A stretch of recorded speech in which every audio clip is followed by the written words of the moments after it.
యేసుక్రీస్తు వారి పరిశుద్ధమైన నామంలో ఈ యొక్క బుధవారం బైబిల్ తరగతి విచ్చేసినటువంటి క్రీస్తునందు ప్రతి సహోదరికి సోదరి మనందరికీ వందనాలండి. జూమ్లో పాల్గొన్న వారికి కూడాను వందనాలు తెలియపరుస్తున్నాను. నా మాట క్లియర్గా వినిపిస్తుందా? జూమ్లో పాల్గొన్నవారు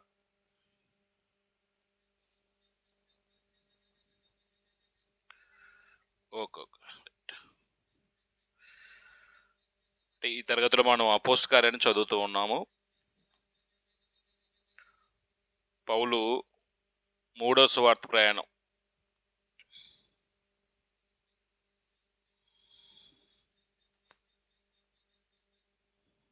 అపోస్తల కార్యం 20వ అధ్యాయము.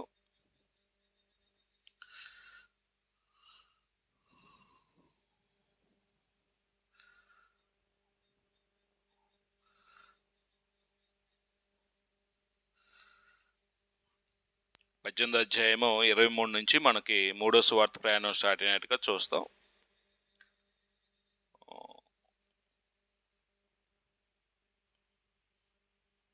ఇరవై అధ్యాయంలో మనం 17 నుంచి 35 వచనాలు ఉన్నటువంటి భాగాన్ని మనం చదువుతూ ఉన్నాం. ఆ భాగంలో ఎవరైనా చెప్తారు స్త్రీలు ఏముంది ఆ భాగంలో 35 వరకు?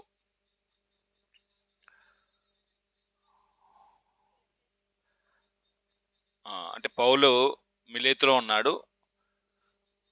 ఎక్కడుందండి ఈ చార్ట్లో మిలేతు? మిలేతు ఎక్కడుందండి అమ్మా? ఎఫెస్లో ఉందా? ఏ కలర్లో ఉంది చెప్పండి, లేకపోతే ఏ కలర్లో ఉందో. మిలేతు మితులేనే నుంచి ఇటు వచ్చేసారు. ఇటు వచ్చిన తర్వాత సమోస్ మీదుగా, కియోసు సమోస్ మీదుగా మిలేతుకు వచ్చేసాడు. అంటే మిలేతు నుంచి అంటే పౌలు ప్లాన్ ఏంటంటే పెంతెకోస్తు పండుగ సమయానికి యెరూషలేము వెళ్ళిపోవాలని పౌలు యొక్క ప్లాన్. ఎందుకంటే చాలా దేశాల నుంచి ప్రపంచంలో ఉన్నటువంటి యూదులందరూ వస్తారు కాబట్టి అక్కడికి వెళ్తే సువార్త ప్రకటించే అవకాశం దొరికింది. పౌలు యొక్క ఆలోచన ఏంటంటే పండుగ సమయానికి అక్కడికి వెళ్ళిపోవాలి. అయితే ఈ మిలేతు నుంచి ఎఫెస్కి వెళ్ళి అక్కడ ఉన్నటువంటి సంఘాన్ని కలుసుకొని వాళ్ళ యొక్క క్షేమ సమస్యను తెలుసుకొని మళ్ళీ ప్రయాణం అవ్వాలంటే ఆలస్యమైద్దండి. అందుకు పౌలు ఏమనుకున్నాడంటే నేను ఇక్కడే ఉండిపోయి వాళ్ళని ఎఫెసీ నుంచి సంఘ పెద్దలను పిలిపించి మాట్లాడి ఇటు నుంచి ఇటు ఓడెక్కేసేసి వెళ్ళిపోదామని పౌలు ప్లాన్ అది.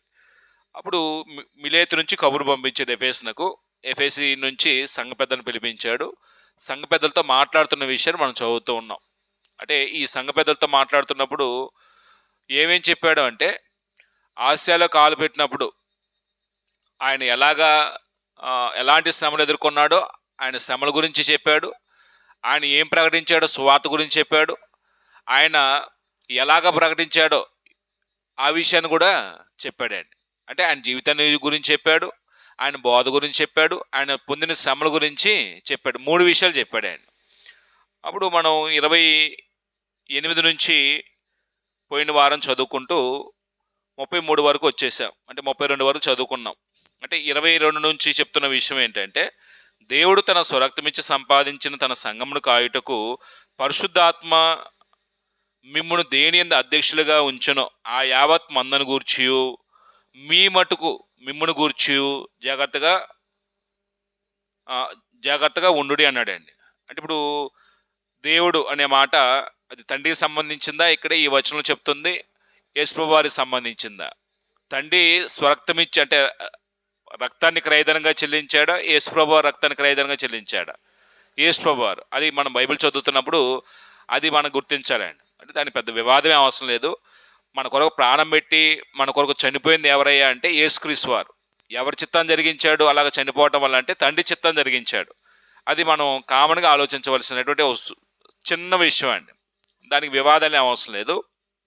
అప్పుడు యేసుప్రభు స్వరక్తమిచ్చి సంపాదించాడు కాబట్టి ఆ సంపాదించబడిన వారి గురించి ఏమంటున్నాడంటే స్వరక్తమిచ్చి సంపాదించిన తన సంఘమును కాయుటకు అనే మాట ఓవర్సీర్స్ అన్నాడండి. దాన్ని కాయుట అయిన ఇంకో పదాన్ని ఏమనంటే పాస్టర్. అంటే కాసే పని చేసే పనిని సూచిస్తుంది, అది పనిని తెలియపరుస్తుంది. కాబట్టి సంఘ పెద్దలైన వారు సంఘాన్ని ఏం చేస్తారంటే కాస్తారు. ఆ కాయటానికి పరిశుద్ధాత్ముడు ఏం చేశాడంట? పరిశుద్ధాత్ముడు మిమ్మల్ని దేని యందు అధ్యక్షులుగా ఉంచునో, అధ్యక్షుడు అనే మాటని ఇంగ్లీష్లో ఏమంటే బిషప్ అన్నాడండి. అంటే ఇప్పుడు ఈ పెద్ద అనే పదమేమో ఎల్డర్ అన్నాడు, కాయిట్ అనే పదమేమో పాస్టర్ అన్నాడు, ఓవర్సీర్స్ అనే పదం. ఈ బిషప్ అనే మాట ఏమో అధ్యక్షుడు అనే పదం ఉపయోగించాడండి. అంటే ఇప్పుడు పరిశుద్ధాత్ముడు సంఘ పెద్దల్ని సంఘాన్ని కాయటానికి ఏం చేశాడు? అధ్యక్షులుగా నియమించాడు. ఇప్పుడు ఆ యావత్ మంద గురించి అంటే సంఘాన్ని గురించి ఏం చేయాలి? జాగ్రత్త కలిగి ఉండాలి. అంటే సంఘాన్ని గురించి జాగ్రత్త కలిగి ఉండాలి సంఘ పెద్దలు. తమ్ముని గురించి అంటే సంఘ పెద్దల గురించి తమ్మును తాము జాగ్రత్తగా చూసుకోవాలి. అంటే ఎందుకు జాగ్రత్త అంటే ఏదో ప్రమాదం సంభవించబోతుంది. అంటే సంఘ పెద్దల్లో కూడా ప్రమాదకరమైనటువంటి పరిస్థితులు ఎదురవుతాయి. కొంతమంది ఎలాంటి మనస్తత్వాన్ని ఎదుర్కొంటారో, ఎలాంటి మనస్తత్వం కలిగిన వారు అవుతారో చెప్తాడు. అలాగనే అలాంటి మనస్తత్వం కలిగిన వారు సంఘంలో నాయకులుగా ఉంటే సంఘం ఎలాంటి భ్రష్టత్వానికి లోనైతే కూడా చెప్తాడండి. ఆ విషయాన్ని ఇక్కడ ఏమన్నాడంటే, నేను వెళ్ళిపోయిన తర్వాత అంటే మీ మటుకు మీరును మిమ్మల్ని గురించి జాగ్రత్తగా ఉండు అని చెప్పిన తర్వాత, నేను వెళ్ళిపోయిన తర్వాత క్రూరమైన తోడేళ్ళు మీలో ప్రవేశించునని నాకు తెలియను. అంటే పౌలేన సర్వజ్ఞుడా కాదు. అంటే పరిశుద్ధాత్ముడు పౌల్లో ఉన్నాడు, లేకపోతే పరిశుద్ధాత్మ కృపావరాలు పౌలుకు ఉన్నాయి, ఆత్మల వివేచన. భవిష్యత్తుని పరిశుద్ధాత్ముడు పౌలు యొక్క నోట నుంచి ఏం చేస్తున్నాడంటే సంభవించబోయే సంగతులు చెప్తున్నాడండి. అది మనం గుర్తించాలండి. అప్పుడు సంభవించబోయే సంగతులు ఏంటంటే, నేను వెళ్ళిపోయిన తర్వాత క్రూరమైన తోడేళ్ళు మీలో ప్రవేశించడం నాకు తెలియను. వారు మందను కనికరింపరో. అంటే మంద అంటే అక్కడ సంఘాన్ని ఏం చేయరు? కనికరింపరో. ఏం చేస్తారంట వాళ్ళు? మరియు శిష్యులను తమ వెంట ఈడ్చుకొని పోవాలని వంకర మాటలు పలుకు మనుషులు మీలోనే బయలుదేరుదురు. శిష్యులైన వారు అంటే యేసుప్రభువును వెంబడించడానికి వచ్చినటువంటి వారు, ఈ మార్గమందున్న వారు, వాళ్ళే క్రైస్తవులు అనబడ్డారు. వాళ్ళే క్రీస్తు స్వరక్తమే సంపాదించిన సంఘం. వాళ్ళని ఏం చేస్తారంటండి వీళ్ళు? అంటే వంకర మాటలు పలుకుచ్చు. వంకర మాటలు అనే పదాన్ని మనం పోయినసారి ఏమనుకున్నామంటే పెడార్థాలు తీసేదాన్ని. ఆత్మీయ జీవితానికి ఎటువంటి ఉపయోగం ఉండవు ఆ మాటల వల్ల. విపరీతమైనటువంటి పోకడ, విపరీతమైనటువంటి వాదనలతో కూడిన విధంగా ఉంటుంది. ఒక వ్యక్తి ఆత్మీయంగా బ్రతికించే సంగతులు ఉండవండి వాటిలో. ఇప్పుడు అలాంటి మాటలు మనుషులు చెప్పి విశ్వాసం బ్రతికే వారి యొక్క మనసును చెరిపేసేసి తమ వెంట ఏం చేస్తారు? ఆ సహోదరుని లేకపోతే ఆ మందని ఈడ్చుకుపోతారండి. ఇప్పుడు ఏం ఒరిగిద్ది వాళ్ళకి? ఏంటి లాభం అలా ఈడ్చుకుపోతే? ఏంలా మాకంటూ ఒక గుంపు ఉంది, మాకంటూ ఒక వర్గం ఉంది, మాకంటూ ఒక బలగం ఉంది అని తమ నాయకత్వాన్ని లేకపోతే తమ బలగాన్ని, తమ బలాన్ని ప్రదర్శించుకోవడానికి చేసే చర్య అండి. ఇది దేవుని సంబంధమైన చర్య కాదు, ఇది దుష్టుని సంబంధమైన చర్య. అందుకే ఇక్కడ ఏమంటాడంటే, శిష్యులు తమ వెంట ఈడ్చుకొని పోవాలని వంకర మాటలు పలుకు మనుషులు మీలోనే బయలుదేరుదురు. ఎక్కడి నుంచో రారు వాళ్ళు, బయట నుంచే రారు, లోకం నుంచే రారు, సంఘంలో నుంచే, ముఖ్యంగా సంఘ పెద్దలో నుంచి వంకర మాటలు పలికే వాళ్ళు వస్తారు. అంటే యేసుప్రభు ఏమో స్వరక్తం మీద సంపాదించి వాళ్ళు కొనుక్కున్నాడు. పరిశుద్ధాత్మను ఏం చేశాడు? సంఘాన్ని కాయటానికి వాళ్ళ అధ్యక్షులుగా పెట్టాడు. అప్పుడు అధ్యక్షుడైన వాడు ఏం చేయాలి? చాలా జాగ్రత్తగా తనకు అప్పగించిన పనిని సంఘానికి కాస్తూ సంఘాన్ని ఏం చేయాలి? ఆత్మీయతలో పెంచాలండి. అంటే పెంచవలసిన వాడే, కాపాడవలసిన వాడే మేసేస్తుంటే ఇంకెక్కడ సంఘాలు ఉంటాయి? ఎక్కడ ఆత్మీయంగా మనుషులు బ్రతుకుతారు? అందుకు నైతికంగా దిగజారిపోయే పరిస్థితి వచ్చింది అనమాట. అది చెప్తున్నాడు అనమాట. ఇది అపోస్తులు ఉన్నప్పుడు అపోస్తులు ఖండిస్తారు కాబట్టి అపోస్తుల కాలంలో సంభవించలేదండి. అందుకే నేను వెళ్ళిపోయిన తర్వాత అంటున్నాడు. అపోస్తులు పీరియడ్ గతించిన తర్వాత సంఘం ఎలాగ భ్రష్టత్వానికి లోనైద్దో అది ముందే పరిశుద్ధాత్ముడు పౌలు చేత చెప్తున్నాడు ఈ విషయాలు. అప్పుడు అన్నాడు 31వ వచనంలో, కావున నేను 3 సంవత్సరములు రాత్రింబగలు కన్నీళ్లు విడుచు ప్రతి మనుషునికి మానక బుద్ధి చెప్పితని. 3 సంవత్సరాలు అంటే ఇంచుమించుగా పౌలు 3 సంవత్సరాల పాటు ఎఫెసీ ప్రాంతంలో సేవ చేశాడండి. అప్పుడు ఎలాగ సేవ చేశాడు అన్నాడంటే, పౌలు తన పరిచర్య విషయంలో రాత్రింబవళ్ళు కన్నీళ్లు విడుచు, అంటే పగలనక రాత్రనక. తిమోతికి రాసిన పత్రిక కూడా పౌలు ఏమంటాడు? సువార్త ప్రకటించే విషయం సమయమందును అసమయమందును అంటాడండి. అంటే నేను ఈ సమయంలోనే సువార్త ప్రకటిస్తాను కాదండి, ఈ సమయంలోనే ఎవరినైనా దర్శిస్తాను కాదండి. ఏమో వాళ్ళ పరిస్థితి ఎలా ఉందో తెలియదు. సమయమందును అసమయమందును సువార్తలు ఎలా ఉండాలండి? సన్నద్ధునే ఉండాలండి. ప్రతి సత్కార్యానికి పూర్ణంగా సిద్ధపడి ఉండాలండి. ఏ పని జరిగించవలసి వచ్చిద్దో, వాళ్ళని ఏ విధంగా ఆత్మీయంగా బలపరచవలసిన పరిస్థితి వచ్చిద్దో, నేను పగలే చేస్తాను, రాత్రి అయిన తర్వాత నేను చేయను, అది కాదండి. అంటే సమయం అనక ఆ సమయం అనక పౌలు యొక్క జీవిత విధానంలో సేవా పరిచర్లు కూడా ఏ సందర్భంలో ఎవరికి ఎక్కడ అవకాశం దొరికితే వాక్యం చెప్పడానికి అవకాశం వచ్చిద్దో దాన్ని సమర్థవంతంగా దాన్ని వినియోగించుకునే వ్యక్తిగా పౌలు కనబడతాడు. అది అధికారుల దగ్గర కానీ, రాజుల దగ్గర కానీ, సామాన్యుల దగ్గర కానీ, స్త్రీల దగ్గర కానీ, ఎవరి దగ్గరైనా సరే అవకాశం దొరికితే వాళ్ళకి వాక్యం చెప్పేసి వారికి రక్షణా సంకల్పాన్ని తెలియపరిచి వాళ్ళ ప్రభు యొక్క మార్గంలో నడిపించడానికి పౌలు తాపత్రయపడేవాడు. అందుకు 3 సంవత్సరములు రాత్రింబగళ్ళు కన్నీళ్ళు విడుచు ప్రతి మనుషునికి, అంటే ఇక్కడ పక్షపాతం ఏం లేదండి, మనాతనానేం లేదండి, ఇక్కడ ప్రతి మనుషునికి మానక బుద్ధి చెప్పితమి, బుద్ధి చెప్పితనని మీరు జ్ఞాపకం చేసుకున్నాము. ఒక లైన్ మిస్ అయిందండి. కన్నీళ్ళు విడుచు అనే పదం చెప్పాడండి. కన్నీళ్ళు ఎందుకు? బుద్ధి చెప్తున్నప్పుడు కన్నీళ్ళు కూడా వస్తాయా? వస్తాయండి. బుద్ధి ఎప్పుడు చెప్తారండి? మాట వినేవారికి బుద్ధి చెప్పడం అవసరం లేదండి. మాట వినేవారు వారు దేవుడి మాటకు లోబడి బ్రతుకుతున్నారు కాబట్టి వారి విషయంలో సువార్తకు ఆనందిస్తాడండి. కానీ చెప్పింది చెప్పినట్టుగా కాకుండా వాళ్ళకి నచ్చినట్టుగా చేసే మనుషులు ఉంటారండి కొంతమంది. అలాంటి సందర్భంలో సహోదరుడా, నువ్వు ఇందుకొరకు కాదు వచ్చింది, నువ్వు ఇలా బ్రతుకుతున్నావు, ఇది క్షేమం కాదు, నీకు క్షేమం కాదు, సంఘానికి క్షేమం కాదు, ఇది మార్చుకో పద్ధతి అంటే మార్చుకుంటే ఏం ఇబ్బంది ఉండదండి. నువ్వు నాకేంటి చెప్పేది? నేను ఒక్కనే కనబడ్డానా? ఇంక అందరూ బాగున్నారా అని వ్యతిరేకంగా మాట్లాడే వాళ్ళు అంటారండి. వ్యతిరేకంగా మాట్లాడే వాళ్ళు ఆ చెప్పిన వ్యక్తి మనసును ఏం చేస్తారండి? అయినా సరే కొన్ని సందర్భాల్లో సహించాలి చెప్పిన వ్యక్తి. ఎందుకంటే ఎలాగోలాగట ఆ వ్యక్తిని ఏం చేయాలండి? దేవుని మార్గంలో నడిపించాలి. కొన్ని సందర్భాల్లో బుద్ధి చెప్పే విషయంలో చాలా లోపాలు కలిగిన వ్యక్తి ప్రాధాన్యతం కోరుకుంటాడు, అది ఇవ్వకపోతే అలుగుతాడండి. అప్పుడు అలిగినప్పుడు నీ ప్రవర్తన సరిగ్గా లేదు, మార్చుకుంటే దేవుడు తన పని కొరకు ఉపయోగించుకుంటాడు, సహోదరుడు మార్చుకొని చెబితే ఏమంటాడండి? తన వర్గాన్ని పోగేసుకొని ఇతని మీద లేనిపోని దాన్ని ఏమంటారంటే లేనిపోని ఆరోపణలు క్రియేట్ చేసేసి ఇతని యొక్క వ్యక్తిత్వాన్ని డ్యామేజ్ చేయడానికి ప్రయత్నం చేస్తాడండి. అప్పుడు చెప్పిన వ్యక్తికి ఏమనిపించిద్దండి? ఎందుకు ఇలాంటి వాళ్ళ మధ్య సేవ చేయటం, ఇలాంటి వాళ్ళకి వాక్యం చేయటం కంటే వెళ్ళిపోవడం బెటర్ అనిపించిద్దండి. ప్రస్తుతం క్రీస్తు యొక్క సంఘాల్లో ఏ వ్యక్తి కూడా క్యారెక్టర్ గురించి మాట్లాడితే తట్టుకోలేండి. అంటే మనం మామూలుగా రావాలి, మామూలుగా వెళ్ళిపోవాలి, జీవితాన్ని మాత్రం ఏమీ మార్చుకునే అవసరం లేదు. మార్చుకోండి అని చెబితే మాత్రం అంగీకరించే మనుషులు కాదండి. అంటే క్యారెక్టర్ టచ్ చేస్తే మాత్రం ఎవరు అంగీకరించట్లేదండి. ప్రస్తుతం చాలా సంఘాల్లో సువార్తుల యొక్క వేదన ఏంటంటే బుద్ధి చెప్పే పని ఎవరు చెప్పాలి? సంఘంలో ఒకడు బోధకుడు చెప్తాడు, వయసుతే సంఘంలో పెద్దలుంటే అర్హతను బట్టి పెద్దలు ఏర్పడితే పెద్దలు చెప్తారు. బుద్ధి చెప్పడం ఒక పని ఉందండి సంఘంలో. ఎవరో బుద్ధి చెప్తామంటే మార్గం తప్పి వంకరగా ప్రవర్తించే వాళ్ళు ఉంటారు. దేవుడి మార్గంలోకి ఇలా జీవించాలని వచ్చి కూడా అలా జీవించకుండా తమకు నచ్చినట్టుగా ప్రవర్తించే వాళ్ళు ఉంటారు.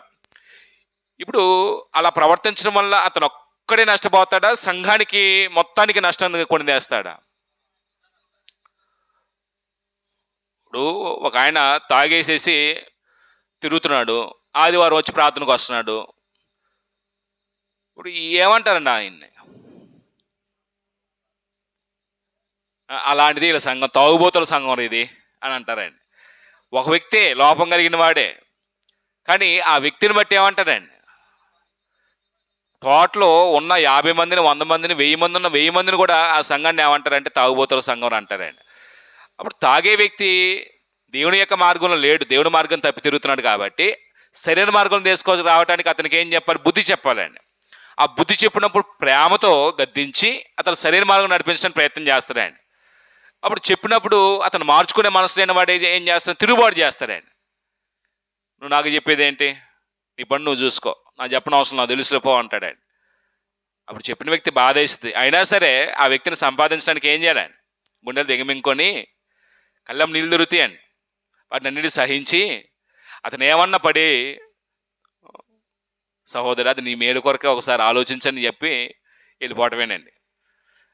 మార్చుకుంటే దేవుడు అంగీకరిస్తాడు, మార్చుకోపోతే భ్రష్టత్వానికి ఏం చేసుకుంటాడండి.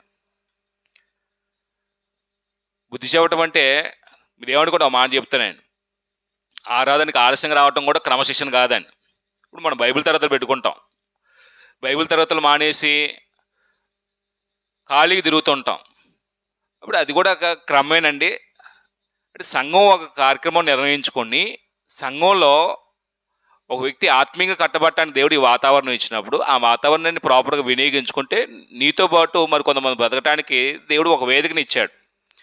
అంటే కొంతమంది సహవాసం చేయటం వల్ల మనం ఏమవుతామండి, ఇక్కడికి వచ్చి ఇప్పుడు ఇక్కడికి రావటం వల్ల మనకి వాక్యం అందుతుంది, ఒకరికొకరు సహవాసం కలుగుతుంది, ప్రార్థన దొరుకుతుంది. అంటే అందరం కలిసి దేవుని సందులో కొంత సమయాన్ని గడపటం వల్ల మన మనసుని మన హృదయాన్ని దేవుని సందులో ఏం చేస్తామంటే ఆత్మీయంగా బలపరచుకోవడానికి ఉపయోగపడుతుందండి. అంటే ఒక ఆత్మ సంబంధమైన వాతావరణాన్ని వదిలిపెట్టి లోక సంబంధమైన వాటిలో మునిగిపోతే అది క్రమశిక్షణేనా? ఇప్పుడు క్రమశిక్షణ లేని వాడిని ఏం చేయాలండి? బుద్ధి చెప్పాలండి. మరి సహిస్తారా చెప్తే? అది ప్రస్తుతం మనుషులు ఏమనుకుంటున్నారంటే ఆదివారం వచ్చి వెళ్ళిపోతే చాలు, ఆదివారం రొట్టె ద్రాక్షరసం తినేస్తే తాగైతే చాలు, అది ఇంట్లో అయినా చేసుకొని రావచ్చండి, ఇక్కడ వరకు రావాలా? అంటే ప్రస్తుతం వ్యక్తిగతంగా దేవుని యొక్క వాక్యాన్ని అర్థం చేసుకొని దేవుని యొక్క వాక్య క్రమం చొప్పున బ్రతకటానికి ఆలోచించే వాళ్ళు తక్కువ మంది అండి. 100 మంది బాప్తిసం పొందితే ఒక 2-3 ఉంటారేమోనండి కొంచెం తీవ్రంగా బ్రతికేవాళ్ళు. అందుకు పౌలు 3 సంవత్సరాల పాటు రాత్రి మగల్లో కన్నీళ్ళు విడుచు వాళ్ళకి ఏం చేస్తూ ఉన్నాడంటే బుద్ధి చెప్తూ వచ్చాడండి. వస్తాయంటే కన్నీళ్ళు వస్తాయండి. ఇంట్లో 3 పిల్లలుంటేనే మాట వినని కొడుకు విషయంలో తల్లిదండ్రులు గుండెలు బాదుకుంటారు. ఎందుకండి? వదిలిపెట్టచ్చు కదా, ప్రేమ వదిలిపెట్టదండి, కన్న ప్రేమ అండి వదిలిపెట్టదండి. ఎంత చెడు మార్గంలో పోతున్నా సరే బుద్ధి చెప్పి సరైన మార్గం నడిపించడానికి ప్రయత్నం చేస్తాడండి. సువార్తికి అంతకన్నా ఎక్కువ అండి. సువార్తికి బాధ సువార్తికి తెలిసిద్దండి, ఎవరికి తెలియదండి. పోతే పోయేళ్ళు అనుకోడండి, కానీ మార్చుకుంటే మాత్రం దేవుడు ఎంత సంతోషిస్తాడో వాక్యం చెప్పి ఆత్మీయంగా పెంచి ఆ సహోదరుడు సంతోషిస్తాడండి. అంటే పౌలు ఆ పొజిషన్ ఉన్నాడండి. ఇంకో మాట అంటున్నాడండి, 32వ వచనం అంటున్నాడు, 31వ వచనం చివరి మాట, ప్రతి మనుషునికి మానక బుద్ధి చెప్తున్నని మీరు జ్ఞాపకం చేసుకొని మెలకుగా ఉండుడి. అంటే నిద్రావస్థలో ఉండకూడదు, ఆత్మీయ జీవితంలో స్పృహతో ఉండాలి. నిద్రావస్థలో ఉన్నాం అనుకోండి, మెలుగుతో లేడనుకోండి, క్రియలు ఏమి చేయడండి. మెలుగుతూ ఉంటే కొంచెం మనం యాక్టివ్గా ఉంటాం కాబట్టి, స్పృహలో ఉంటాం కాబట్టి మనం ఏదైనా కార్యక్రమాలు చేసుకుంటాం. 32వ వచనం అంటున్నాడు, ఇప్పుడు ఇందా చెప్పాం కదా, అపోస్తుల శాస్త్రకాలం ఉండరు, దేవుడు శాస్త్రుడు, ఆయన వాక్యం శాస్త్రమైంది. ఎవరికి అప్పచెప్తున్నాడు ఇంకా పౌలు అంటే, ఇప్పుడు దేవునికిని ఆయన కృపావాక్యంకు మేము అప్పగించున్నాను. ఎవరికి అప్పచెప్తున్నాడు? చివరికి ఇంకా దేవునికి అప్పచెప్తున్నాడు, ఆయన కృపావాక్యానికి అప్పచెప్తున్నాడు. ఎందుకంటే దేవుడిలో మార్పు చెందే మనసు ఉండదు, వాక్యంలో మార్పు చెందే స్వభావం ఉండదు. దేవుడు నిత్యుడు, ఆయన వ్యక్తిత్వం స్థిరమైంది, అలాగనే ఆయన యొక్క వాక్యం కూడా నిత్యమైంది, అది స్థిరమైందండి. మనుషులకు అప్పచెప్పాడు అనుకోండి, మనుషుల మనస్తత్వాలు ఒకలాగా ఉండవండి. ఇప్పుడు ఒక ఆయన నమ్మి ఈ పని చేయని బ్రదరు, ఈయన చెప్పినట్టుగా మీరు శాస్త్రకాలం కొనసాగండి అంటే ఆ మనిషి నిలకడగా ఉండడేమో. కాబట్టి మనుషులకు అప్పచెప్పట్ల, దేవునికి ఆయన కృపావాక్యానికి ఏం చేస్తున్నాడు? అప్పచెప్తున్నాడు. అప్పుడు ఆ దేవుడు ఏం చేస్తాడు చెప్తున్నాడు అండి. ఏం చేస్తాడంటే ఆ దేవుడు, ఆయన మీకు క్షేమాభివృద్ధి కలుగు చేయుటకును పరిశుద్ధపరచబడిన వారిలో స్వాస్థ్యం అనుగ్రహించుటకును శక్తిమంతుడు. ఆ దేవుడు రక్షణ ఇచ్చి రక్షణ సంకల్పంలో మనం నడిపించడమే కాకుండా మనల్ని ఏం చేసేవాడు అంటే క్షేమాభివృద్ధి కలుగు చేసేవాడు. రెండోది, పరిశుద్ధపరచబడిన వారందరిలో స్వాస్థ్యం అనుగ్రహించడం శక్తిమంతుడు.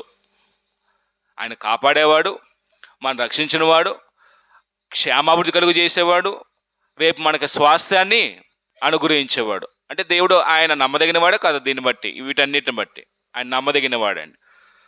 అప్పుడు ఇంకో విషయం చెప్తున్నాడు ఆయన 33వ వచనంలో, ఎవని వెండినైనను బంగారంనైనను వస్త్రంనైనను నేను ఆశింపలేదు. అంటే ఇది దేని గురించి చెప్తున్నాడంటే పర్సనల్ లైఫ్ గురించి చెప్తున్నాడు, అంటే వ్యక్తిగత జీవితం ఎలా ఉందో చెప్తున్నాడు ఆయన.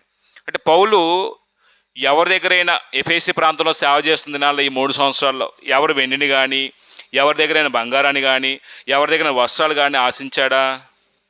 ఆశించలేదు.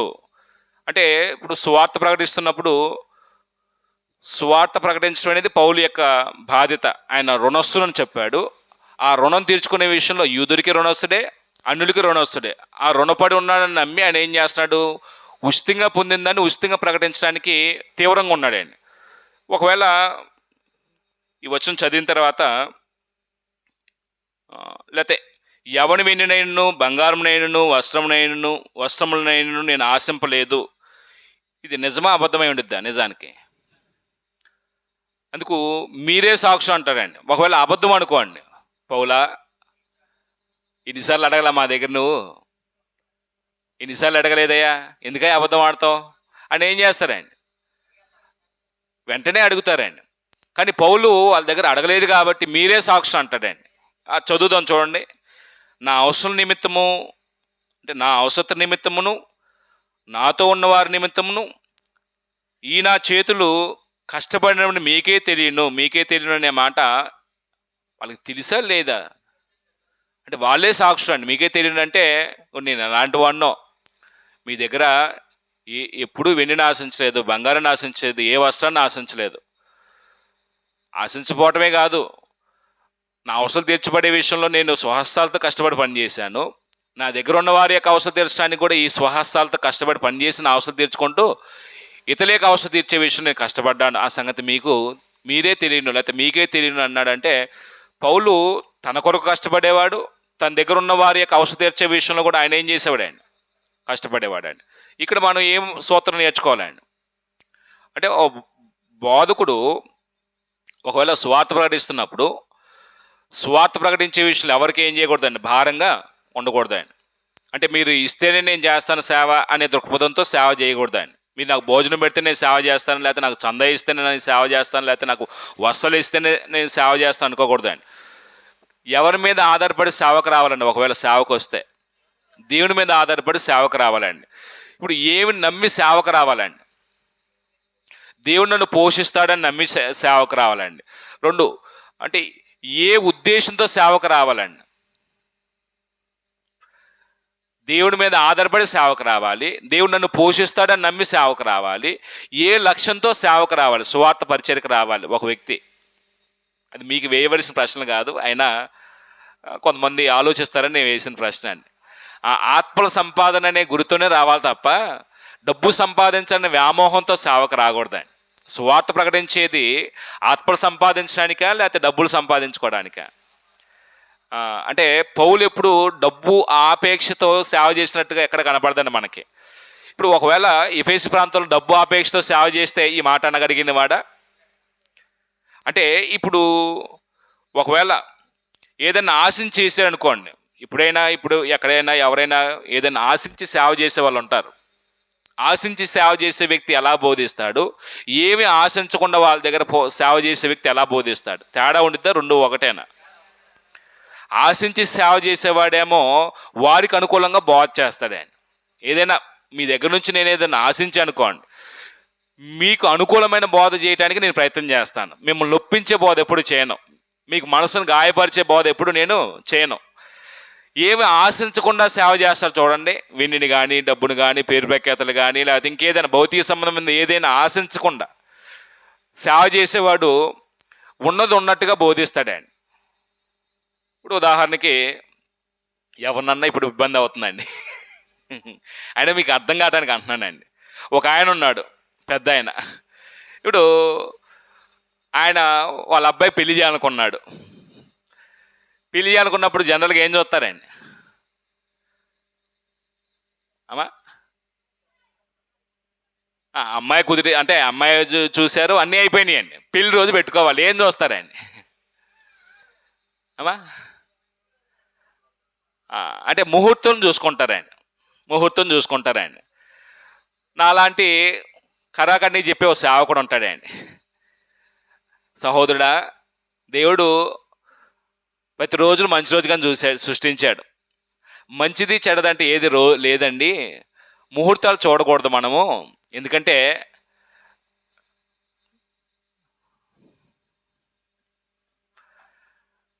ముహూర్తాలు చూసిన వ్యక్తులం అయితే మనం దేవుడు సర్వశక్తిమంతుడు నమ్మిన వాళ్ళం కాదు. ఎందుకంటే ఇప్పుడు ఉదాహరణకి ముహూర్తం ఎవరు నిర్ణయిస్తారు? ఓ మనిషి నిర్ణయిస్తాడు. ఉదాహరణకి 10:45 కనుక్కున్నామండి ఉదయం. ఇప్పుడు 10:45 వివాహం జరిగిద్ది. అది మంచి ముహూర్తం, ఆ రోజు చేస్తే కలిసి వచ్చిద్ది అని చెప్పారండి ఎవరో. ఇప్పుడు ఆ రోజు వివాహం చేయటం వల్ల కలిసి వచ్చిద్దని మనం ఒకవేళ మన కొడుకు వివాహం చేసి అనుకోండి, నా పెద్ద ఆయన ఉదాహరణకి, దేవుడైన యెహోవా సర్వశక్తిమంతుని నమ్మిన వ్యక్తేనా? ఇప్పుడు మంచైనా కీడే, మేలైనా కీడని ఎవరు అనుమతించాలండి? నా బాధ ఏంటంటే ప్రశ్న వేసినప్పుడు సమాధానం వస్తాయండి, కానీ అది మన జీవితంలో కార్యసాధకం జరగదండి. మేలైనా కీడైనా దేవుడే అనుమతించేది. నా జీవితంలో దేవుడు అనుమతి లేకుండా మంచి కానీ కీడు కానీ జరగదని మనం నమ్మమండి. కానీ ప్రశ్న వేసినప్పుడు మాత్రం దేవుడే అని చెప్తామండి. కానీ ప్రాక్టికల్గా మనం చేసేదంతా కూడా ఏం చేస్తామండి? దేవుడికి వేరుగా చేస్తామండి. అది అదే, ఇది ఇదే. దేవుడు దేవుడే, లోకం నీతి, లోకం లోకమే. ఇప్పుడు దేవుడు సర్వశక్తిమంతుడు చెప్పే నమ్మినటువంటి నేను ఆయనకి వాక్యం చెప్పినప్పుడు, సహోదరుడా దేవుడు సర్వశక్తిమంతుడు, ఆయన శక్తి కంటే మించిన శక్తి ఏది లేదండి, మనం ఆయన మీద ఆధారపడాలి, మనం ఏం చేసినా ప్రార్థనాపూర్వకంగా దేవుని కృతజ్ఞతాస్తుతులు తెలియపరిచి ప్రతి కార్యం జరిగించడానికి ముందుకు రావాలి, ప్రార్థన ద్వారా దేవుడు ఆ కార్యాన్ని సిద్ధీకరిస్తారనే విశ్వాసంతో ముందడుగు వేయాలి అని వాక్యం చెప్పి ఆయన్ని ప్రోత్సహించి కన్వర్ట్ చేశానండి నేను. ఇప్పుడు ఆయన ఏమంటాడంటే, లేదండి నేను ముహూర్తం కూడా చూస్తాను అంటాడండి. ఇప్పుడు ఒక సువార్తకి నేను ఏం చేయాలండి? ఏం చేయాలి చెప్పండి మీరే, చెప్పరా? పోనీ నా ఇంట్లో జరుగుతుంది అలానే చేయాలన్నారు, ఏం చేయాలి చెప్పండి మీరే? ఇప్పుడు సంఘంలో కాదు, సంఘంలో సభ్యుడు అంటే బ్రదరు నేను మీకు వాక్యం చెప్పాను, మీ పర్సనల్ వచ్చింది, ఇప్పుడు మీ లైఫ్ మీ కుటుంబంలో వచ్చింది. ఇప్పుడు దాన్ని మీ నియమాన్ని మీరితే దేవుని నీతిని తప్పిన వారు అవుతారు, లోక మర్యాదను పాటించిన వారు అవుతారు. మీకు దేవుని యొక్క నామాన్ని గణపరిచి గౌరవించే విధంగా ఒక అవకాశం వచ్చింది, అన్యజనుల మధ్య కానీ మీ బంధువుల మధ్య కానీ స్నేహితుల మధ్య కానీ. దేవుడు ఆ కార్యాన్ని సిద్ధీకరించేది, దేవుడిని నేను నమ్మాను, దేవుడు ఆ కార్యాన్ని మేలుకరమైన విధానం జరిగేస్తాడని నమ్మకం నాకుందని ఆయన ముందుకు రావాలండి. కానీ చెప్పగలడా? ఎందుకు చెప్పలేడు? బంధువులు పోగొట్టుకుంటున్న భయం అండి. దేవుని నీతిని తప్పి దేవుని పోగొట్టుకుంటున్న భయం మనిషికి ఉండట్లేదండి. జాగ్రత్తగా అర్థం చేసుకోండి, నేను కల్పనా కథలు కాదు చెప్తుంది. అనుదిన జీవితంలో మనం దైవ నియమాలను మీరుతూ దేవుని చిత్తానికి వ్యతిరేకంగా దేవుడు కాని నియమాలు, దేవుడు చెప్పని నియమాలకి ఎంత గౌరవం ఇస్తున్నామో, దేవుడు చెప్పిన వాటిని ఎంత తృణీకరిస్తున్నామో. పౌలు వాళ్ళ దగ్గర ఏం ఆశించినవాడు కాదండి. వాళ్ళు వెండిని ఆశించలేదు, వాళ్ళు బంగారాన్ని ఆశించలేదు, వాళ్ళ వస్త్రాలు ఆశించలేదు, వాళ్ళ దగ్గర పేరు ప్రఖ్యాతులు ఆశించలేదు. ఈనాడు బోధకులమైన మేమేం చేస్తున్నామంటే చెప్పవలసిన విషయాలు ఖండితంగా చెప్పకుండా, చెప్తే ఆయన ఎక్కడ సంఘానికి వెళ్ళిపోతాడు, దూరం అయిపోతాడు, ఆయన ఇచ్చే కానుకలు ఎక్కడ పోతాయో కానుకలు కక్కుర్తిపడి ఏం చేస్తున్నాను నేను, ఆయన చేస్తున్నా సరే ఖండించలేక వదిలిపెట్టేస్తున్నానండి. వదిలిపెట్టే ఆత్మను ఏం చేస్తున్నాను నేను, దేవునికి నెమ్మదిగా దూరం చేస్తున్నాడు. ఇప్పుడు ఆయన చేసిన ఆయన కొడుకు చేస్తాడు, ఆయన కొడుకు చేసిన కొడుకు చేస్తాడు. ఇప్పుడు సమాజంలో ఆయన విన్న విషయాలు, నమ్మిన విషయాలు ఒకవేళ ఎవరికైనా చెప్పుంటాడు కదా, ఆ విషయాలు దేవుడు సర్వశక్తిమంతుడు, మనం దేవుడి మీద ఆధారపడాలి, ఇవేమి పట్టించుకోకూడదని చెప్పినోడు అవి చేస్తుంటే చుట్టూ చూసే వాళ్ళు ఏమంటారు? రేపు ప్రాక్టికల్గా నా దగ్గరే వచ్చింది, అప్పుడు నన్నేమంటారండి? చెప్పేది ఒకటి, జీవించేది ఒకటి. అప్పుడు ఎవరినామాన్ని అవమానపరచడానికి మనం ఈ మార్గంలోకి వచ్చాం అంటే క్రైస్తవము ఒక వేషధారణ అయిపోయిందండి. క్రైస్తవుడు బ్రతకలేక, దేవుడు కుమారుడు బ్రతకలేక ఒక వేషాన్ని కప్పుకున్నాం మనం, అంతే. ఆచారమే, దేవుని యొక్క ఆజ్ఞ. ఎక్కడైనా అపోస్తలుడైన పౌలు ఆచార పద్ధతుల్ని, దేవుడి యొక్క ఆజ్ఞల్ని రెండింటిని బ్యాలెన్స్ చేసుకుంటూ మనం మెయింటైన్ చేయాలని బోధ చేశారా? అపోస్తలుడైన లేకపోతే యేసుప్రభు కానీ అపోస్తలులు కానీ ఎక్కడైనా అలాంటి బోధ చేశారా? మీ పారంపర్యాచారాలు దేవుని యొక్క ఆజ్ఞలు బొత్తిగా నిరర్ధకం చేస్తాయి అంటాడు. అది పాత నిబంధన నుంచి వచ్చిన సమస్య. పారంపర్యాచారాలు దేవుని యొక్క ఆజ్ఞను ఏం చేస్తాయి?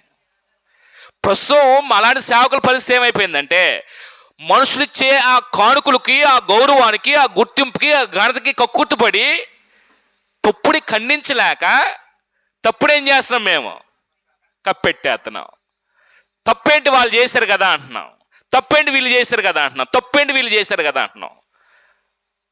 దేవుడు చెప్పింది చేయకపోతే అది తప్పుగా మనుషులకు అర్థం కావట్లా. ఏమైంది పెద్ద తప్పేంటి అది అని అంటున్నాం. కానీ లోకంలో ఉన్నటువంటి మర్యాదను పాటించబోతే ఎంత తప్పో. అందుకు నాకు అర్థమైంది ఏంటంటే, ఒక సేవకుడు మనుషులను సంతోషపరిచే సేవ చేస్తే అతను నిలబడలేడు సేవలో.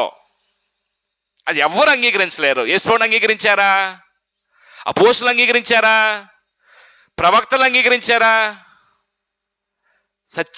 సత్యవంతుడు లోకానికి విరోధి అన్నబడ్డాడండి. సత్యవంతుడు ఎప్పుడు లోకానికి ఎలా కనబడతాడండి? విరోధిగా కనబడతాడండి. ఎందుకంటే ఇతను నమ్మింది సత్యం కాబట్టి ఆ సత్యాన్ని అనుసరించమని కొంతమంది చెప్తాడు. సత్యం నాలో లేదు కాబట్టి, సత్యాన్ని అంగీకరించే మనసు లేదు కాబట్టి, సత్యం నాకు కష్టం కాబట్టి నేనేం చేస్తాను? తృణీకరిస్తాను, విరోధిగా చూసాను చెప్పిన వాడిని. ఇది ఒక బుఫూన్ అంటాను అవసరమైతే, వీడు తిక్లోడు అంటాను అవసరమైతే. ఈ లోకానికి విరోధంలాగా ఉన్నాడు అంటారు. నీతిమంతులకి ఆది నుంచి కలిగింది అదే ప్రతిఫలం.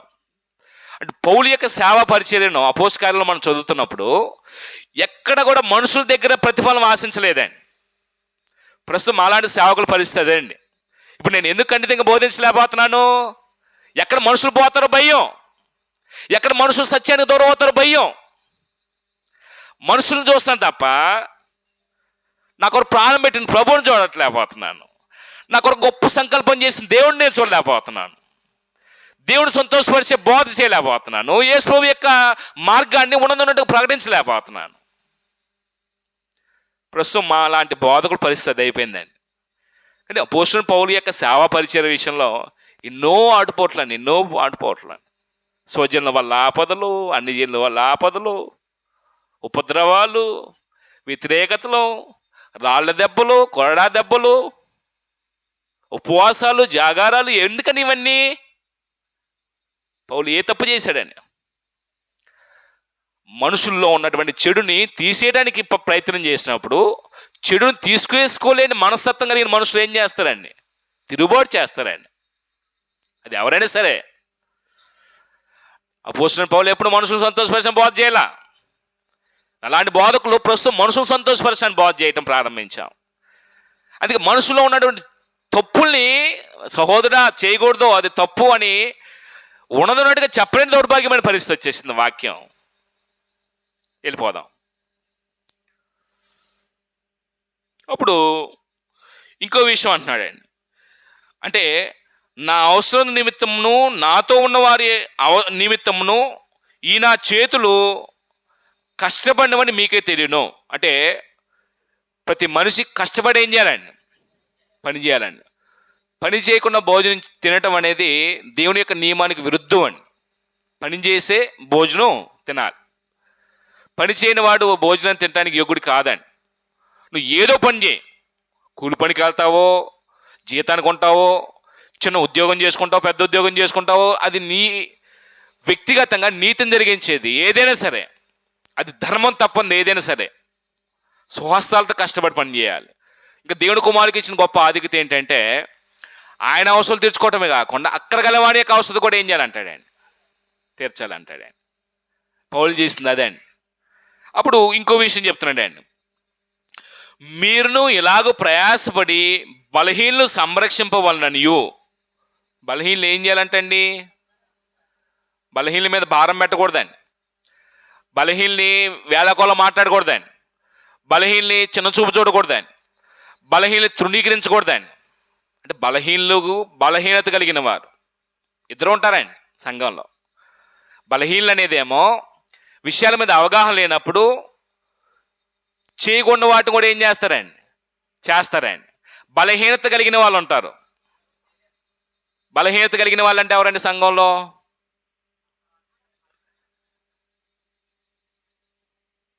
పేకాట ఆడకూడదని తెలియదా? తెలుసు, కానీ ఏం చేస్తాడండి? రహస్యంగా పేకాట ఆడతాడు. పానుపొరలు కొట్టుకాలు తినకూడదని తెలియదా? అది బలహీనత ఆ వ్యక్తికి. అంటే ఇప్పుడు బలహీనత కలిగిన వాడిని చూసి ఏం చేయాలండి? నువ్వు బలహీనుడు, బలహీనతలు ఉంటే మనిషి అన్న తర్వాత ఏం చేస్తాం అని ప్రోత్సహించకూడదండి.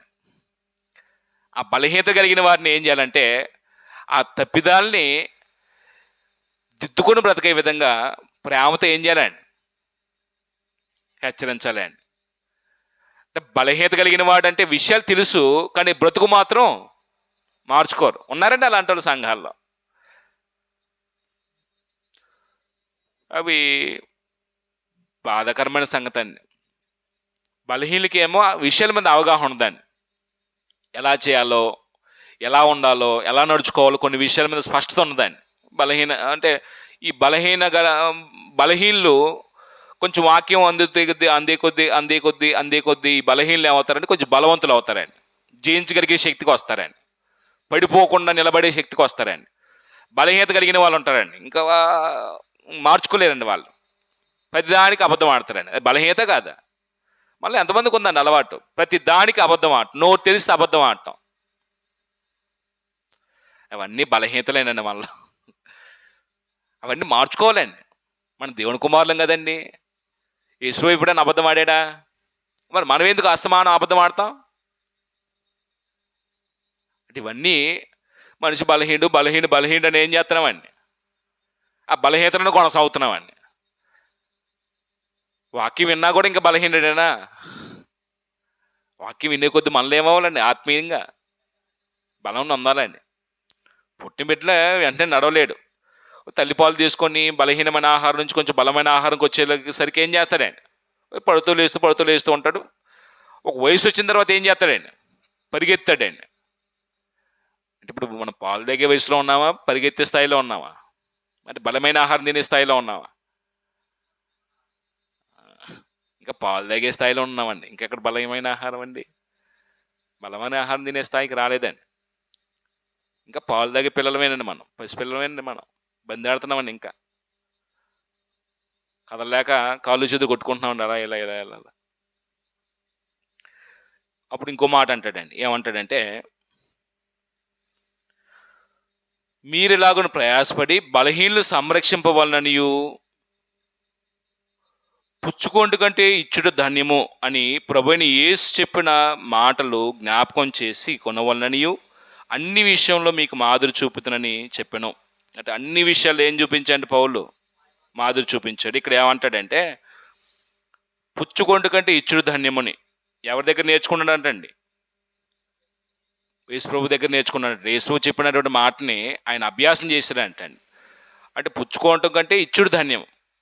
ధన్యుడు అనే మాట ఆనందభరితుడు, దీవించబడినవాడు. అంటే సాధారణంగా మనం ఇచ్చే స్థాయిలో ఉంటాము, పుచ్చుకునే స్థాయిలో ఉంటామా? అంటే మనం పుచ్చుకునే తత్వం కలిగిన వారు ఉంటామండి. అంటే మనం ధన్యులుగా ఉండాలంటే మనం ఇచ్చే స్థాయికి రాగలగాలండి. మనకు వచ్చే సమస్య ఏంటంటే మన దగ్గర ఏమున్నాయి మనం ఇవ్వటానికి అనుకుంటామండి.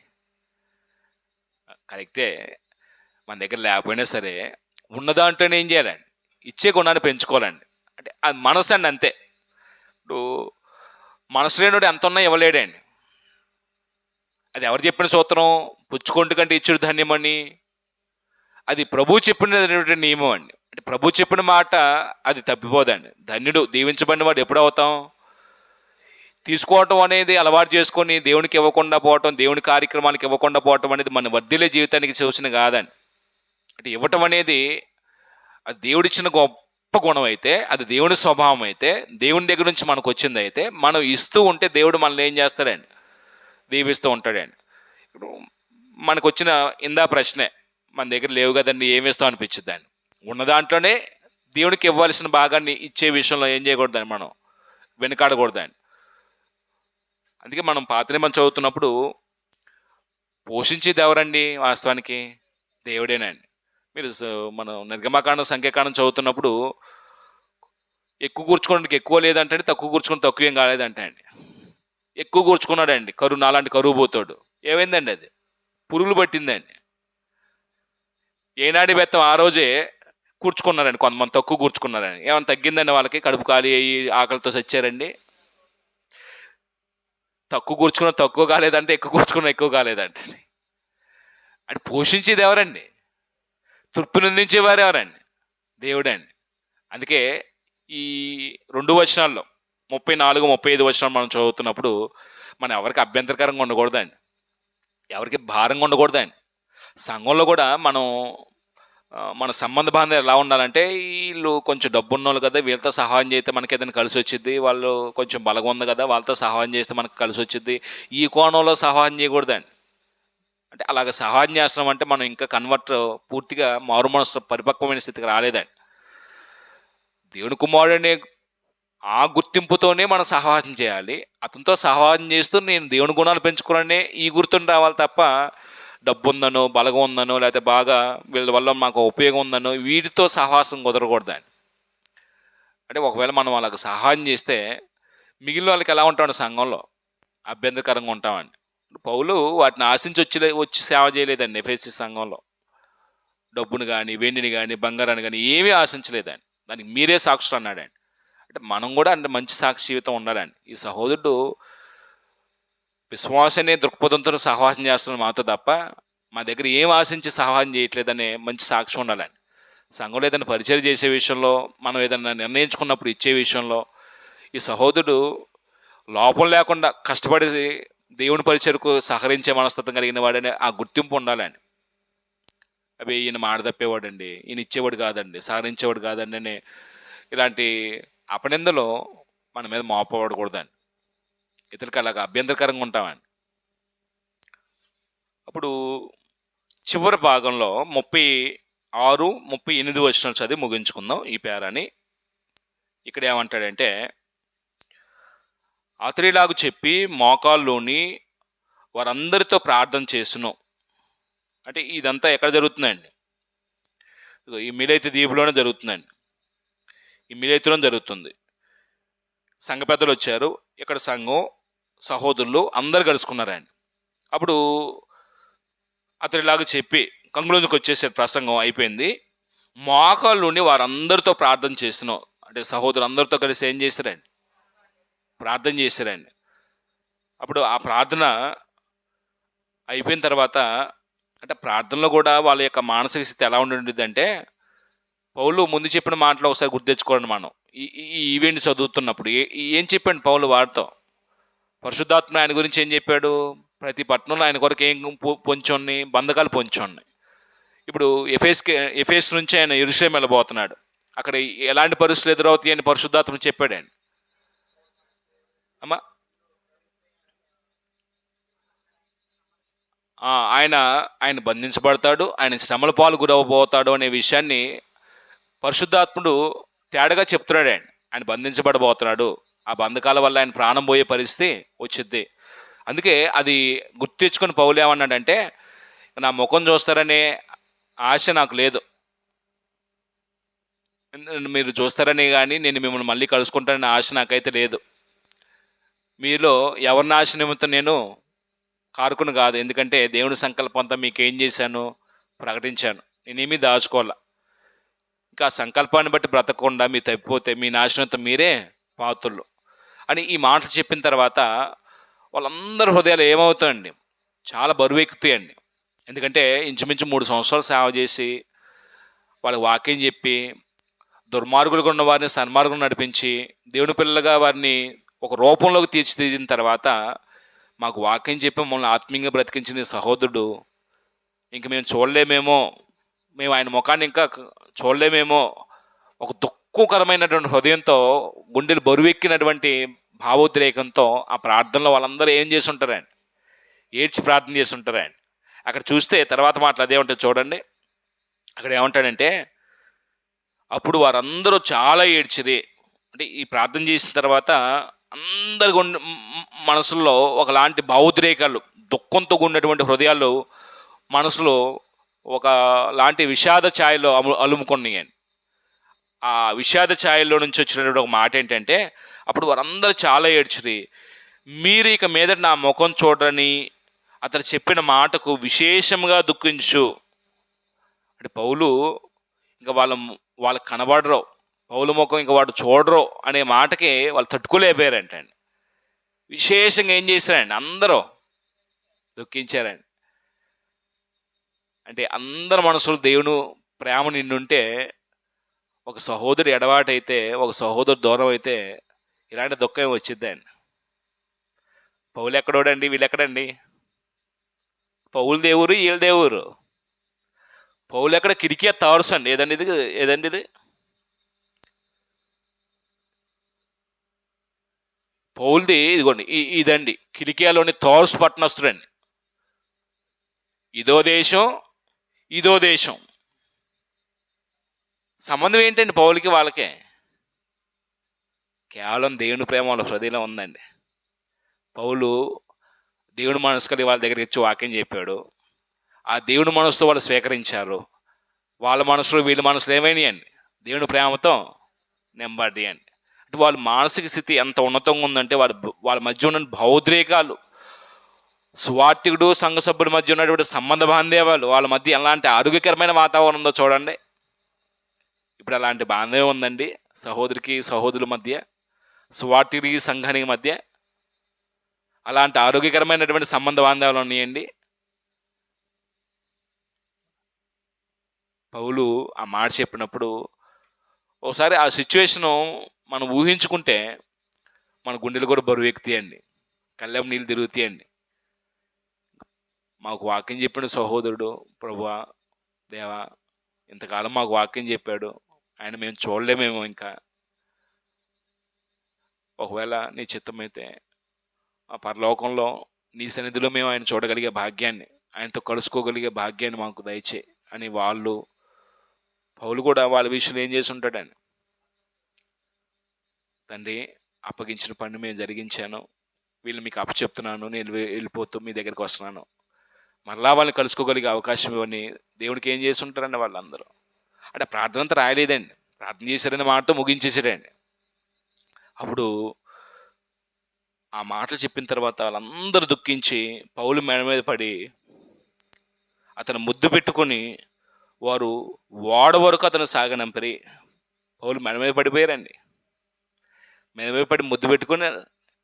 అంటే ఇదంతా కూడా వాళ్ళ మధ్య ఉన్నటువంటి అవినాభావ సంబంధం అండి, ఆరోగ్యకరమైన సంబంధం అండి. దేవుని మనసు కలిగిన మనుషుల మధ్య ఉండే సంబంధాలు ఇంత ఉన్నతంగా ఉంటాయండి.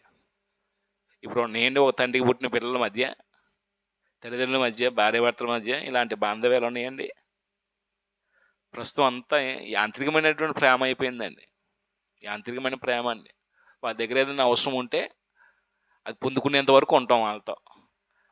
అది అయిపోయిందా, ఆడెవడో మనం ఎవరో. పౌలు ఎక్కడ, ఎఫెసులో ఉన్న సంఘం ఎక్కడ? ఆ పేర ఎప్పుడు చదివినా నా గుండెలు బరువు ఎక్కుతాయండి. అంటే మనం బైబిల్ చదువుతున్నప్పుడు ఆ ఈవెంట్లోకి మనం వెళ్ళి ఆ ఈవెంట్లో మనల్ని మనం పెట్టుకున్నప్పుడు కొంచెం మనం ఇన్వాల్వ్ అయితే ఆ భావోద్రేకాలు కలుగుతాయండి మనలో. ఇప్పుడు మనుషుల మధ్య అలాంటి ప్రేమలు ఆప్యాయతలు ఏమి లేవండి, స్వార్థపూరితమైనటువంటి భావజాలు వచ్చినాయి కదండి మనుషుల మధ్య. వీళ్ళతో అవసరం ఉంటేనే కలుస్తాం, అవసరం లేకపోతే మనుషులకు కావాల్సిన డబ్బు కావాలి, మనుషులకు కావాల్సిన అధికారం కావాలి, మనుషులకు కావాల్సిన పెత్తనం కావాలి. ఇవి లేని చోట మనం మనుషుతో కలం, వాళ్ళతో ఉన్నాం. అంటే ఈ అధ్యాయం వల్ల మనం ఏం నేర్చుకుందామండి? ఈ పేరాకి ఏం పేరు పెట్టుకుందాం? 36, 38 వచనాల్లో మిలేతు వారు పౌల్ను సాగనంపుట అని గుర్తుపెట్టుకుందామండి. మిలేతు వారు పౌల్ని సాగనంపుట. మిలేతు వారు పౌల్ను సాగనంపుట.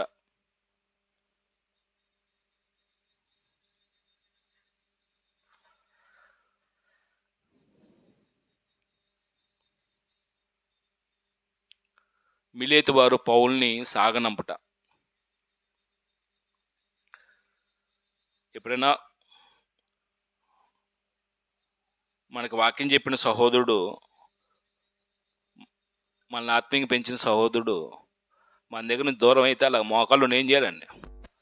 ప్రార్థన చేసుకోవాలి.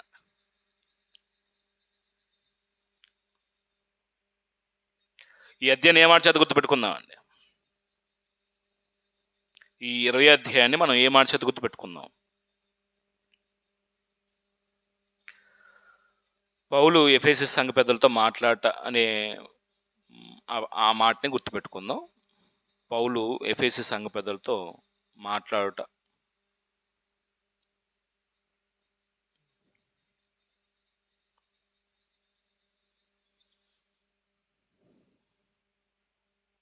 ఓ సువార్థికుడిగా దేవుని సంకల్పం అంతా ప్రకటించాలి.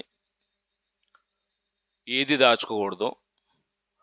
తనకి ఎవరికైతే ఆయన వాక్యం చెప్పాడో వారు మార్గం తప్పిపోతున్నప్పుడు మన బుద్ధి చెప్పి సరైన మార్గంలోకి నడిపించడానికి జాగ్రత్తలు చెప్పాలి. ఎవరికి భారంగా ఉండకుండా స్వహస్తాలతో కష్టపడి మంచి పని చేసుకుంటూ తన అవసరం తీర్చుకోవాలి. అయితే పౌలు ప్రారంభంలో తన పోషణ విషయంలో వృత్తిపరంగా ఆయన ఏం చేసుకుని డేరాలు కొట్టుకునేవాడండి. తర్వాత సువార్త వ్యాపింపజేస్తున్న క్రమంలో చాలా సంఘాలు ఆయన ఏం చేసినాయండి? మాస్తున్న సంఘాలు సహకరించినాయి లేదా? ఇక్కడ ఒకటి అర్థం చేసుకోవాలండి. ఇక్కడ పౌల్ని గురిగా పెట్టుకొని చాలామంది ఏమంటారంటే, పౌలుకు డేరాలు కుట్టుకొని పని చేశాడు కదా, జీతం ఎవరి దగ్గర తీసుకోలేదు అన్నాడు కదా, నువ్వు కూడా సువార్థికుడు, మా బ్రదరు మీరు కూడా ఉద్యోగం చేసుకొని లేకపోతే మీరు కూడా ఏదో కూలి పని చేసుకొని సేవ చేయండి అంటారండి. నేను సేవకు వచ్చిన తర్వాత నాకు అర్థమైంది ఏంటంటే, ప్రారంభంలో ఎవరు సహకరించరండి. ప్రారంభంలో తనకి ఉండేది కుటుంబం, తనకు అవస్థలు ఉంటాయి.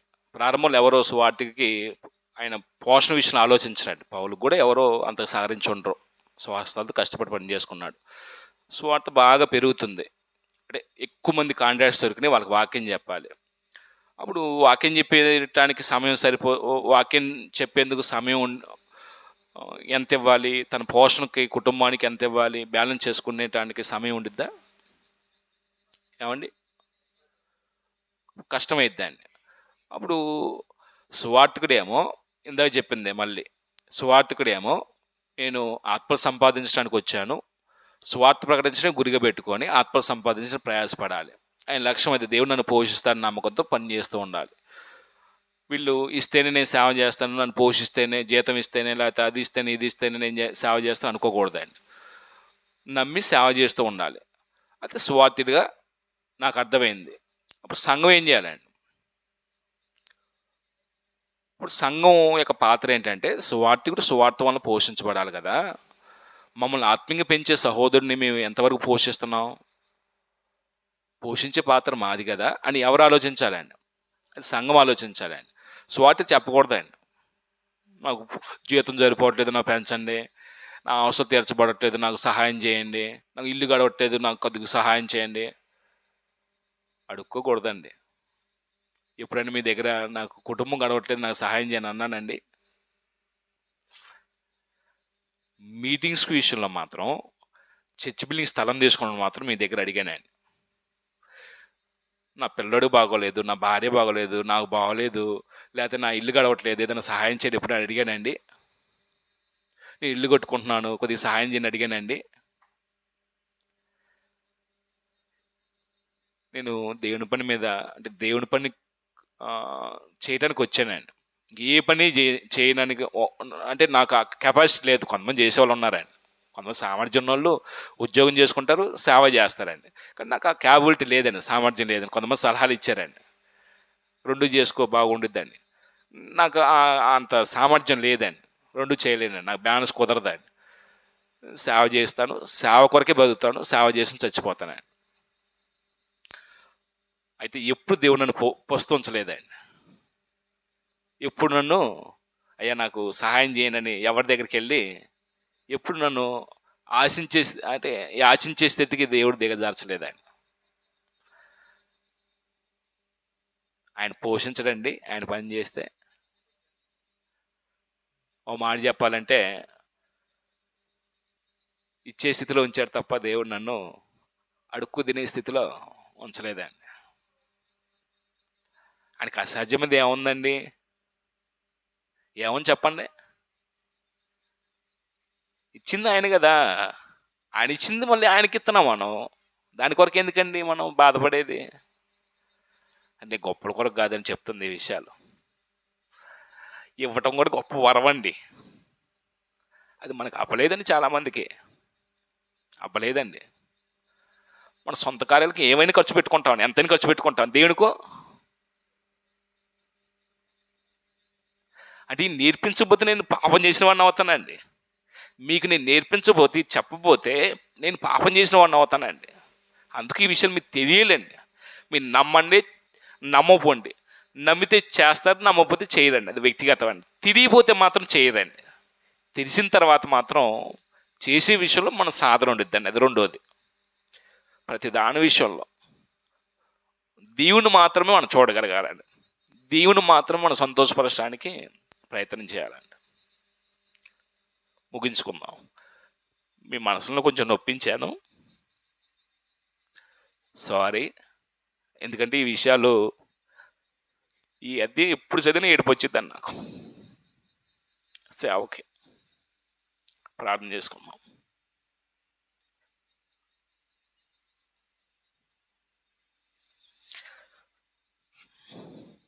పరిశుద్ధుడగు తండ్రి, కృపాసత్య సంపూర్ణకు మా దేవ, మీ అతి శ్రేష్టమైన ఘనమైన ఉన్నతమైన నామాన్ని బట్టి మీకు స్తుతులు కృతజ్ఞతలు తెలియపరుస్తూ ఉన్నాము. ఈ భూమి మీద మమ్మల్ని ఇప్పటికీ సజీలుగా నుంచి మాకు అవసరం మగు ఆత్మ సంబంధమైన, భౌతిక సంబంధమైన ప్రతి ఉపకారాన్ని మీరు మాకు దయచేస్తున్నందుకు మీకు మా కృతజ్ఞతాస్తుతులు, స్తోత్రం తండ్రి. మీ సన్నిధిలో మీ పిల్లలుగా మేము ఎలా బ్రతకాలో మాకు వాక్యం ద్వారా నేర్పుతూ ఉన్నారు. మేము వాక్యం వింటున్నాం, కానీ ఆ వాక్యాన్ని మా జీవితానికి అన్వయించుకొని ఈ లోక ఆశల్ని, లోక సంస్కృతిని, లోక ఇచ్చల్ని, లోక మర్యాదను మేము జయించి మీ నీతిని జరిగించడానికి మా శక్తి సరిపోవట్లేదు నాయన. చాలాసార్లు తండ్రి లోకపోకడే మమ్మల్ని ప్రభావితం చేస్తుంది, లోక మర్యాదే మమ్మల్ని నడిపిస్తుంది తండ్రి. నాయన మా శక్తి సరిపోవట్లేదు తండ్రి. మమ్మల్ని బలపరచండి, మమ్మల్ని ధైర్యపరచండి.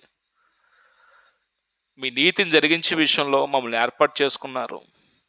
ఆ నీతిని ప్రకటించడానికి మమ్మల్ని సాధారణంగా మీరు ఏర్పాటు చేసుకున్నారు. కానీ ఆ నీతిని తప్పి చాలాసార్లు మేము దుర్నీతి వైపు అడుగులు వేసాం. మమ్మల్ని క్షమించండి తండ్రి. ఈ విషయాల్లో మీ నామాన్ని ఎన్నో సందర్భాల్లో అవమానపరిచాం. మమ్మల్ని క్షమించండి. మాకు బుద్ధినివ్వండి, జ్ఞానాన్ని ఇవ్వండి, తెలివినివ్వండి. ఎలా ప్రవర్తించాలో, ఎలా నడుచుకోవాలో సరైనటువంటి సంయోచితమైనటువంటి జ్ఞాన వివేకాలు మాకు కలుగు చేయండి తండ్రి.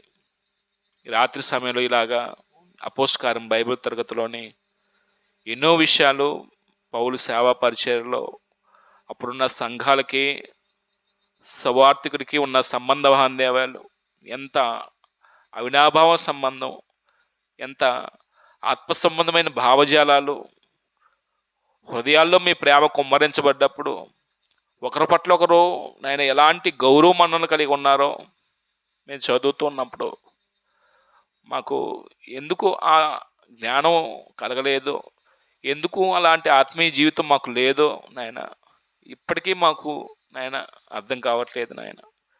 ఎంత వాక్యం మాకు అందుబాటులో ఉందో, ఎంత వాక్యం మాకు అందుతూ ఉందో ప్రతిరోజు కూడాను, కానీ వాక్యానికి మా జీవితానికి చాలా వ్యత్యాసం కనబడుతుంది. దేవా, మేము సరి చేసుకుని బ్రతకగలిగే జ్ఞానం ఇవ్వండి.